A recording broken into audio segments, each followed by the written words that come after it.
Welcome to the Rebel Movement podcast, where four established entrepreneurs give you the tools and resources to build your business your way. Today, we are with all four hosts, so Grania, Haley, Charlotte, and myself, Tiara, and we'll be sharing why the Rebel Movement is your place to get the clarity on how to build a business that feels really good while being wildly profitable, ultimately aligning your business model with your lifestyle. So we decided to do something a little bit different for our first episode of the Rebel Movement podcast, where we are doing our first Rebel Roundtable, asking each other questions so that you're not just listening to us talk on and on about ourselves, but you actually get to learn more about who we are and our business. Ladies, we are officially doing a thing.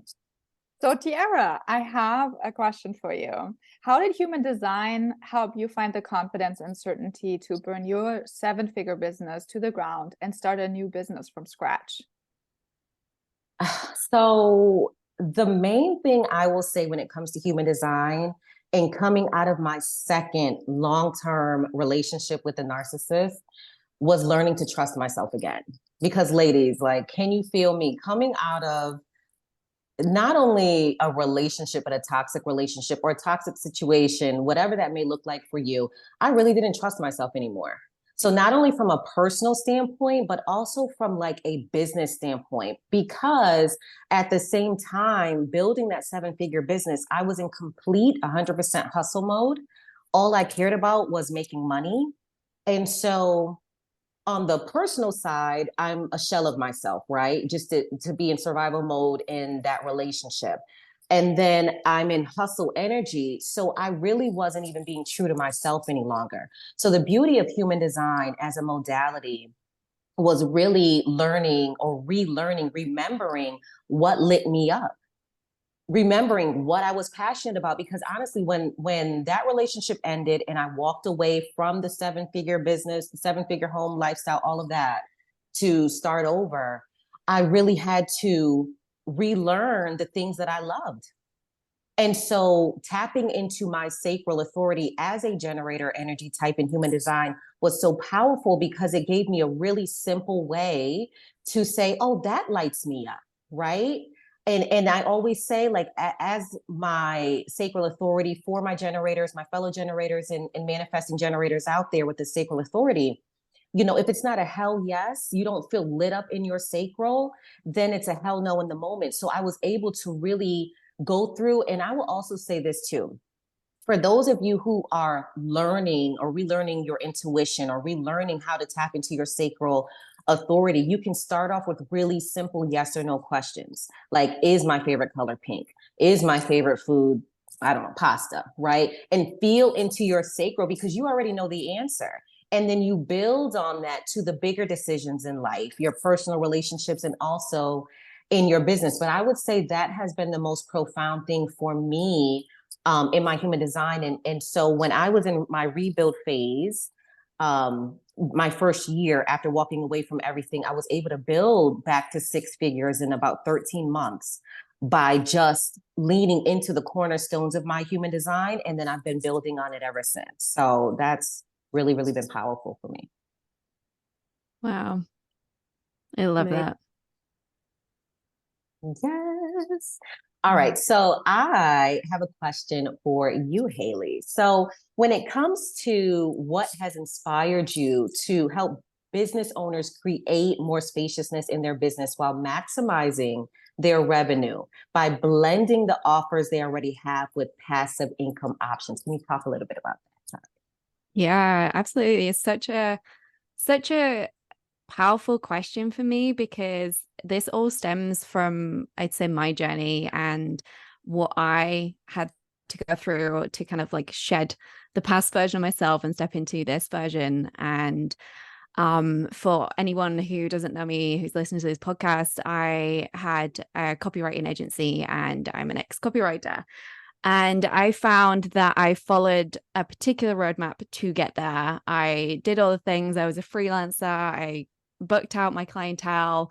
I had an agency of people working for me.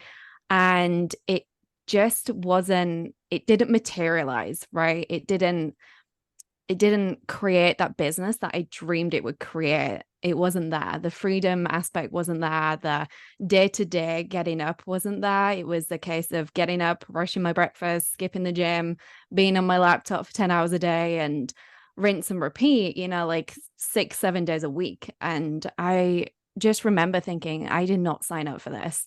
I stepped away from my old life to embrace more flexibility, more spaciousness, to just embrace the enjoyment of being a business owner. So when I kind of had a period of reflection, and this was over, like 6 months, this wasn't an overnight thing that I'd realized what I'd created. I kind of started having these conversations, and even with my own clients who were looking to create more spaciousness in their lives. And being a copywriter and being heavily invested in funnels and learning so much about funnels over the 3 years that I was doing that, I then helped consult. So I was helping people actually bring more spaciousness into their business, and passive offers and passive income was just a really influential way that they could do that, because they just felt like the weight was lifted off them. If they had an online course, if they had a membership that was passive, if they had low ticket offers bringing in new people, it felt easier to them, and they could show up and be back in love with their business. And that just really kind of like, it was my journey that became my client's journey, that then just kind of snowballed into me helping other people that may not even know that they're at that problem yet, actually be proactive instead of reactive, right? And not have to kind of like burn their business to the ground like I did, where I just didn't even want to take on clients for like months on end. I was like not marketing, I was not doing anything, I was not speaking about the fact that I was a copywriter at all, because I just didn't want to live the lifestyle that I was living. So that's why it's so powerful, like what we're doing, and the ethos behind creating that lifestyle around the business model, that you want both. You want to have that balance and that enjoyment day in, day out to do whatever the hell you want to do. So yeah, that really just it came from my journey, but it came from a whole lot of years as well. And hopefully if anyone's listening to this, they can just fast forward all the bits that I didn't, which would be really spectacular. That's so good. Thank you. And it was a big part of that as well was, well, I dove into it a little bit, but even more recently, after being in Granny's world for a long time, I became more aware of like nervous system regulation. I know that's such a powerful thing that you do, Grania, right? So I would love to know, this is my question to you. I would love to know why you teach entrepreneurs how to set audacious business goals without fraying their nervous system, right? And actually bring their goals into reality, no matter what life happens to them, no matter what situation they're going through, and how you do that in your world. I love the way that this conversation is going already, that we're like, I'm going to tell you just what my story is, because I'm going to do that now as well. I think it's the most relevant way to actually tell you why I do what I do. Because we've all had these journeys where we've come up against these barriers and these situations that we found ourselves in that we didn't want to be in. And we've had to make big decisions and big changes and big pivots. And I am no different to that. So, I mean, I had a business before I started the Live in Business project and started to get into the whole area of coaching. And it was an entirely different business. It was an events business, which had come about from me getting to the point of burnout in my corporate career and feeling completely lost as to who I was and what I wanted in life, and completely overstretching myself.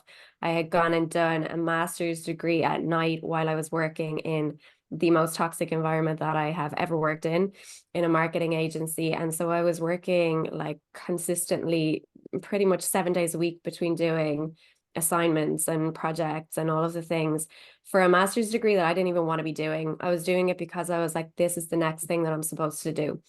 And it got to the point one weekend that I was like, I am miserable. Like, I don't even know why I'm doing anything anymore. I hate the work that I'm doing. I hate the person that I'm becoming. I don't recognize myself. I don't know why I'm doing anything that I'm doing. And I decided literally on a Saturday that I was like, I'm not going back into that environment. And I booked myself a doctor's appointment. I got signed off work for 2 weeks to just figure out my shit, and was like, right, I handed in my notice, did not know what the hell I was going to do with my life. My husband, who wasn't my husband at the time, is a school teacher. So he has a nice chunk of holidays. In Ireland, we get 3 months. If you're a teacher, you get 3 months of the summer off. So he had that flexibility, and we were coming into the summer, and I was like, let's just take off, let's get out of here, and let's figure out who I am and what I'm about. And we went to Central America for 3 months. And I took my laptop with me and wrote my thesis from over there, and was like, okay, I felt this pull to entrepreneurship for the longest time. I need to lean into this. Didn't know what I was going to do with it, but came home and started formulating this plan for this business that became a 6-figure business that had all of this amazing success on paper quite quickly. And 4 years into having this established events business, the pandemic hit, and overnight it was like, okay, it's kind of gone, because there was no end in sight for that.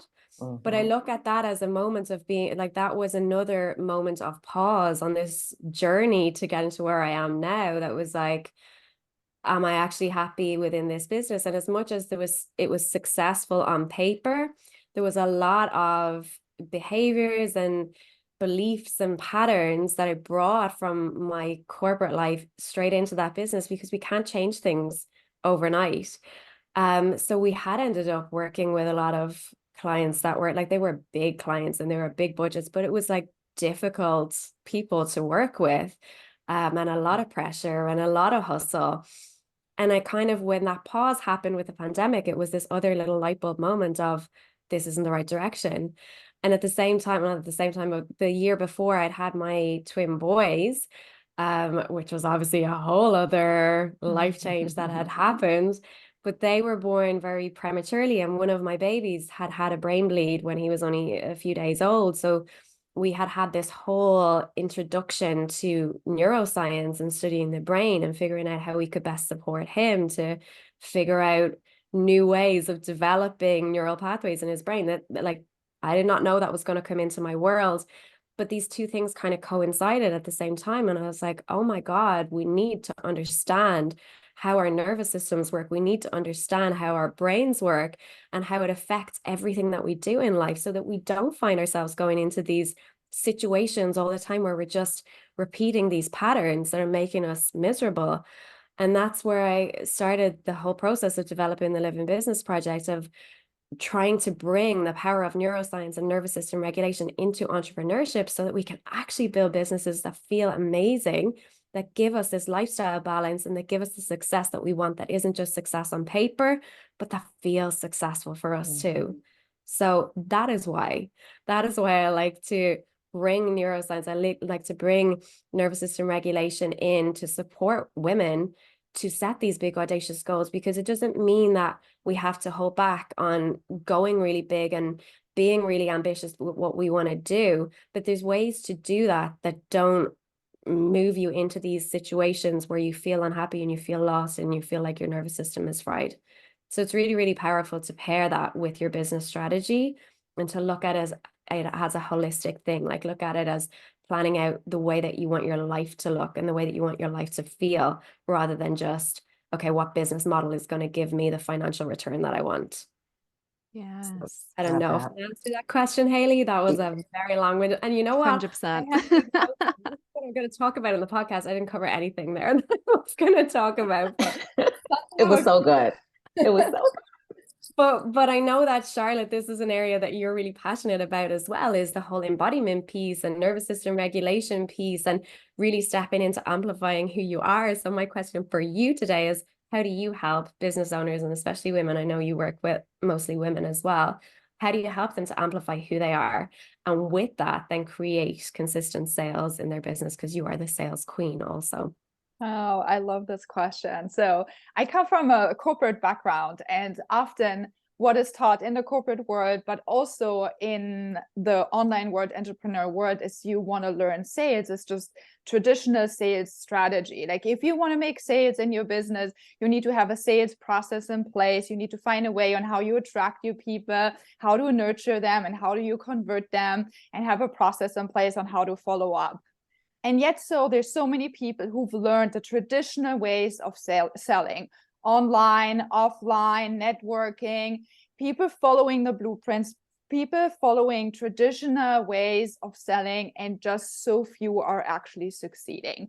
Why is that? That was a question that really intrigued me when I was in the corporate world. I was a sales trainer for over 10 years. I was working for a luxury skincare brand, and I would travel to the US, a little bit to Canada and Europe. And I did lectures and trainings, sometimes in front of hundreds of people in the spa world. So massage therapist, esthetician, retail managers, and I would teach them ways on how to connect with their clients on a hard level, and then recommend a product that sometimes costs $500, $600 skincare cream. Like, how do you sell that?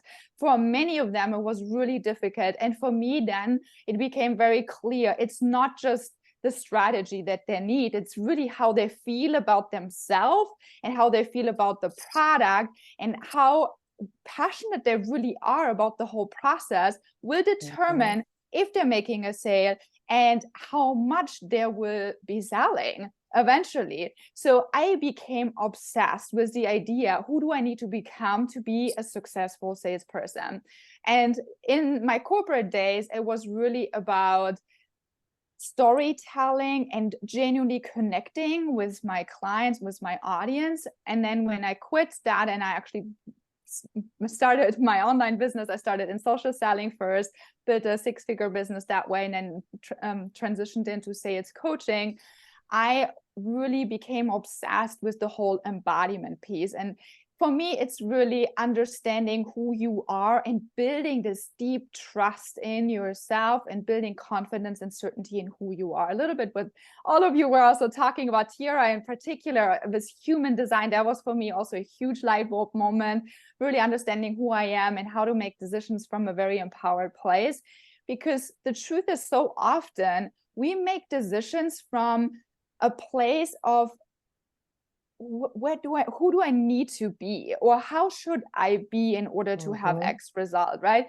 Or is it, so true, am I the person just to make my mom or my dad happy? Am I just following the path of my generation, my family? Am I following a path of the people in the village that I'm living in? Like what's like, so often we just living a path that seems like the path of least resistance, something that seems easy, something that seems very obvious, but it's sometimes not truly what we want. So the idea of who are you really, and then making decisions from this place of feeling fully alive, feeling happy, feeling excited, feeling passionate, we make way better decisions from that place. And what often happens is, like, if we just feel now in our body, everyone was listening to the body. I want you to just take a deep breath and just check in with your body right now. How are you feeling?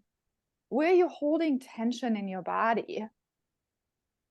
And often when we're holding tension in the body, tight muscles, it's just stagnant energy. That's your limitless potential that just got blocked because of fear, shame, guilt, decisions we've made in the past that didn't feel aligned with who we are. And when we are holding all this tension and then we're making choices from this place for the future, we often end up back at the same place. We set these big audacious goals. And I've done this a lot in the past. I set these big goals. I'm like, I'm going to do, I don't know, 20K months, 30K month, whatever. But I made this from a place of holding a lot of fear and maybe shame from past inside my body. So I would push, find myself in burnout, pull back a little bit, and then not doing much, and then pushing again. And so these kind of patterns keep repeating in our business, in our life, but they're unconscious, and it's often steered from our body. So what I do with my clients is, yes, we do sales strategy, and I think it's super important. And we cover this in the podcast as well and inside the membership. But what really is important is also, who are we being in the process? How are we feeling about who we are in the process? Does this feel good? Like the way we are communicating with people, the way we're creating content, the way we add value to people, the conversations we're having, the offers you bring out there, like, how does this feel? Who are we being in the process? This is crucial to create incredible businesses, lives, sales, all of it, right? It's so important to have these two key components, the strategy, but then also the energetics part. Who are you being? So we're going to cover a lot of those elements here in the podcast. I am so excited for all these conversations that we will be having here over the next month, the next year. You guys can expect a lot of magic from all of these amazing ladies here in this place. We're going to have weekly episodes on human design, neuroscience, business strategy, passive income, sales strategy, content, community building, and more on feminine embodiment. It's going to be a really, really exciting journey because all four of us are so passionate about helping you build a business your way. We will also put a link below in the description box if you're interested in joining the membership, where we have monthly trainings and networking opportunities for you as well. So thank you guys so much for being here. Thank you all. This has been such a pleasure.